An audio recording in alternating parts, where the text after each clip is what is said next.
جی ناظرین السلام علیکم. بہت بڑی بڑی خبریں آپ کے ساتھ شیئر کرنی ہے، لیکن اس سے پہلے آپ سے ایک ریکویسٹ ہے کہ ہمارے چینل کو سبسکرائب کریں اور بیل آئیکن کو پریس کر لیں تاکہ جو بھی ویڈیوز ہوں وہ سب سے پہلے آپ تک پہنچ جائیں.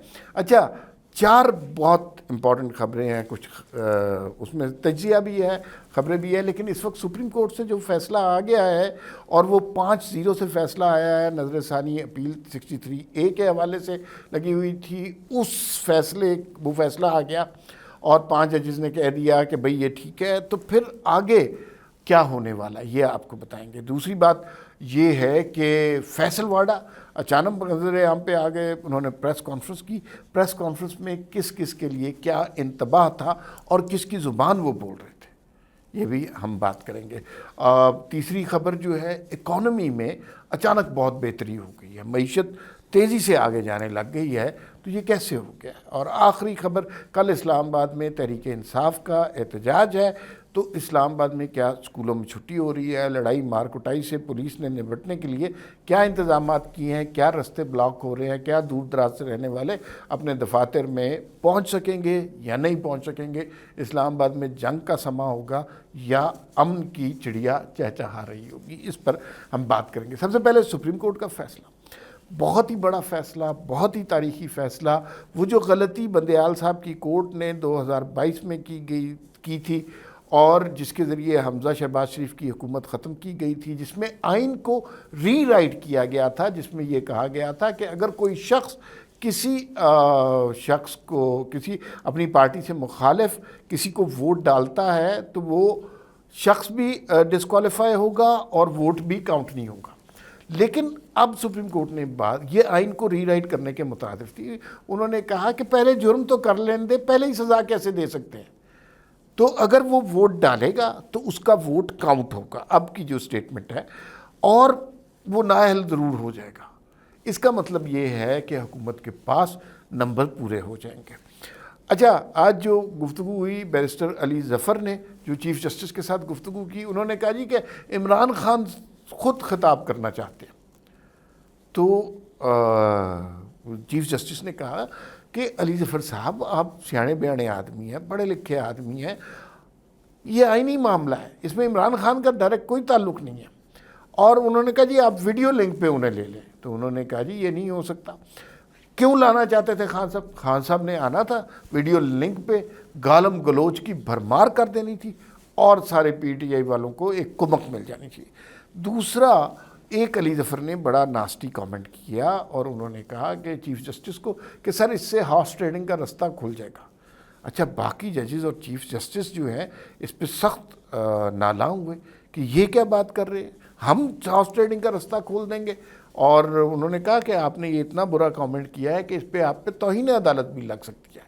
تو علی ظفر نے اور پی ٹی آئی نے کہا کہ ہم بائیکاٹ کرتے ہیں. یہ انہوں نے پہلے سے فیصلہ کیا تھا کیونکہ ان کے اعتراضات بینچ کی تشکیل پہ تھے. انہیں عادت ہے بندیال جیسے بینچ کی، اعجاز الحسن بیٹھے ہوں، جسٹس منیب بیٹھے ہوں، بندیال صاحب بیٹھے ہوں، وہ ہوتا ہے بینچ. یہ کون سا بینچ آ گیا؟ تو وہ انہیں پسند نہیں آیا. لیکن انہوں نے پی ٹی آئی کے لوگوں کی کنزمپشن کے حوالے سے بینچ پر اعتراض کیا اور انہوں نے کہا جی میں سماعت چھوڑ کے جانا چاہتا ہوں. تو چیف جسٹس نے کہا کہ آپ عدالت کے معاون کے طور پر یہاں بیٹھ سکتے ہیں. انہوں نے کہا بیٹھ سکتے ہیں. اب پی ٹی آئی کے حلقوں میں علی ظفر کی شخصیت بھی مشکوک ہو گئی کہ وہ ہمارے ساتھ ہیں، چیف جسٹس کے ساتھ ہیں، دونوں طرف کھیل رہے ہیں. تو یہ بڑی انٹرسٹنگ سچویشن ڈیولپ ہوئی ہے. اور لیکن یہ فیصلہ بہت تاریخی فیصلہ ہے. مجھے یوں لگتا ہے کہ یہ جو ہائیبرڈ نظام جس طرح لایا گیا تھا نا، اس کو ختم کرنے کے لیے جو کوششیں کی جا رہی ہیں، یہ ان کوششوں میں ایک قدم اور آگے ہے. اور جب یہ آئینی ترامیم منظور ہو جائیں گی جو کہ اسمبلی میں آئی ہیں، آئیں گی اور وہ اگلے ہفتے تک ہو جائیں گی، تو پھر اس کے جس میں آئینی کورٹ بنے گی، تو پھر اس کے بعد مجھے یوں لگتا ہے کہ وہ ہائیبرڈ نظام جڑوں سے ختم ہو جائے گا، پھر اس کا کوئی وجود نہیں رہے گا اور عمران خان کی سیاست بالکل نیست و نابود ہو جائے گی. انہیں ریاست نے بہت مواقع دیے لیکن انہوں نے کسی بھی موقع سے فائدہ نہیں اٹھایا. اب ذرا بات کر لیتے ہیں فیصل واڈا کی پریس کانفرنس کی. فیصل واڈا کی پریس کانفرنس بڑی آنکھیں کھول دینے والی پریس کانفرنس تھی. انہوں نے سب سے پہلے تو انتباہ کیا اور کہا کہ بھئی یہ جو لوگ ہیں یہ بندے مارنے آ رہے ہیں، لاشیں گرانے آ رہے ہیں جو کل آ رہے ہیں۔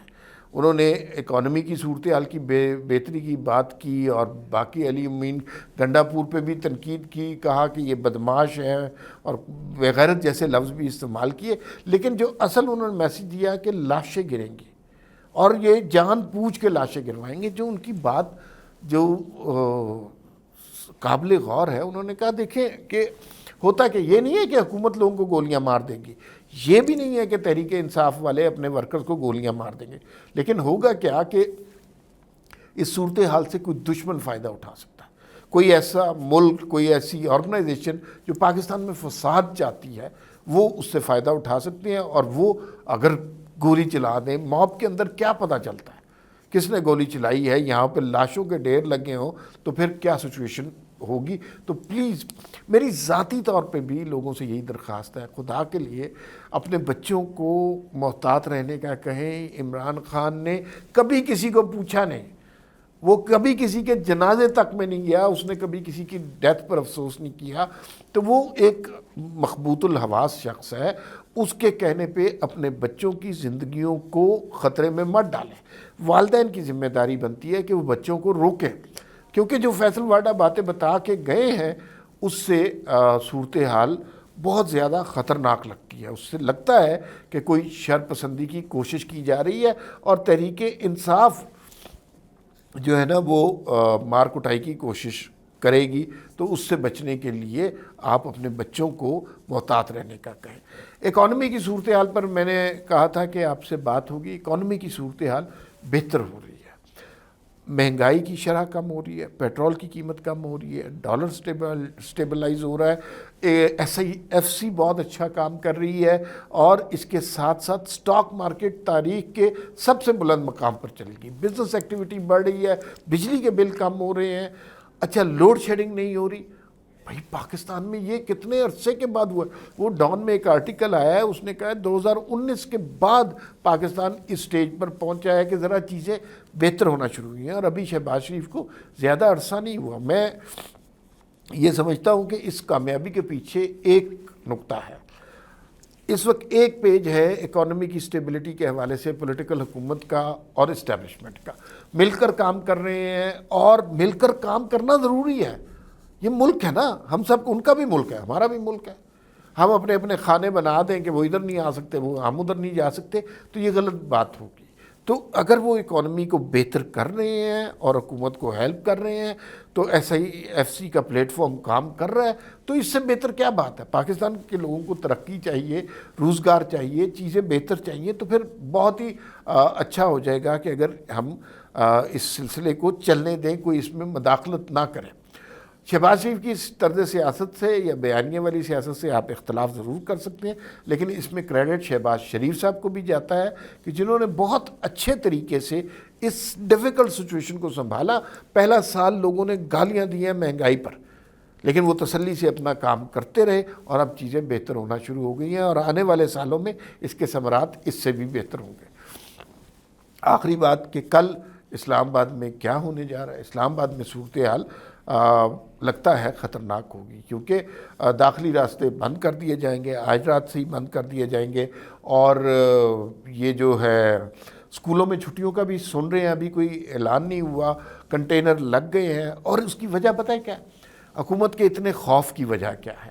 ویسے تو یہ 2000 بندہ ہوگا، خوف کی وجہ یہ ہے کہ ملائیشین پرائم منسٹر آئے ہوئے ہیں، ایس سی او کی میٹنگ آنے والے دنوں میں ہے، دنیا کے سربراہان مملکت نے یہاں پر آنا ہے، اور وہ جب آئیں گے تو پاکستان کے لیے کوئی امبیرسنگ سچویشن نہ ہو۔ کل اسلام آباد میں لوگوں کے لیے دفتروں میں پہنچنا مشکل ہوگا، رستے بلاک ہوں گے، اور پی ٹی آئی کے شرپسندوں کو ہر مقام پر روکنے کی کوشش کی جائے گی۔ یہ بہت ہی عجیب سی صورتحال ہے کہ ایک طرف ملک ترقی کی جانب جا رہا ہے، لیکن 2014 سے 2024 آ گیا ہے، ہم نے صرف اس ملک میں دھرنے، لڑائیاں، مار کٹائی، جلاؤ گھیراؤ، الزامات اور گالی کی سیاست دیکھی ہے۔ اب ملک ترقی کر رہا ہے، چیزیں بہتر ہو رہی ہیں، تو عمران خان کو یہ بات بالکل نہیں پسند آئے گی، وہ اس ملک کو آگ لگانے کی ضرور کوشش کریں گے۔ اور پھر ہوگا کیا کہ یہ 9 مئی پارٹ 2 ہوگا، اور پھر آئینی ترامیم میں آپ دیکھ لیجئے گا ملٹری کورٹ والی شک بھی منظور ہو جائے گی، اور اس کے تحت سویلین کا ٹرائل ہوگا سن شائن کلاس کے تحت ہی، یعنی ایک محدود مدت کے لیے، لیکن ملٹری کورٹ میں یہ ٹرائل والی بات کو خود موقع دے رہے ہیں کل عمران خان۔ حالانکہ پارٹی کے لوگ ان کے پاس گئے، انہوں نے کہا کہ ملک کی صورتحال ایسی نہیں ہے کہ ہم دنگا فساد کریں، لیکن عمران خان نے کہا نہیں آج ہوگا۔ تو یہ ہو ہی نہیں سکتا کہ ملک میں امن ہو اور عمران خان حالات برباد کرنے نہ آئے۔ فی الوقت اتنا ہی، پھر ملاقات ہوگی۔ اللہ حافظ۔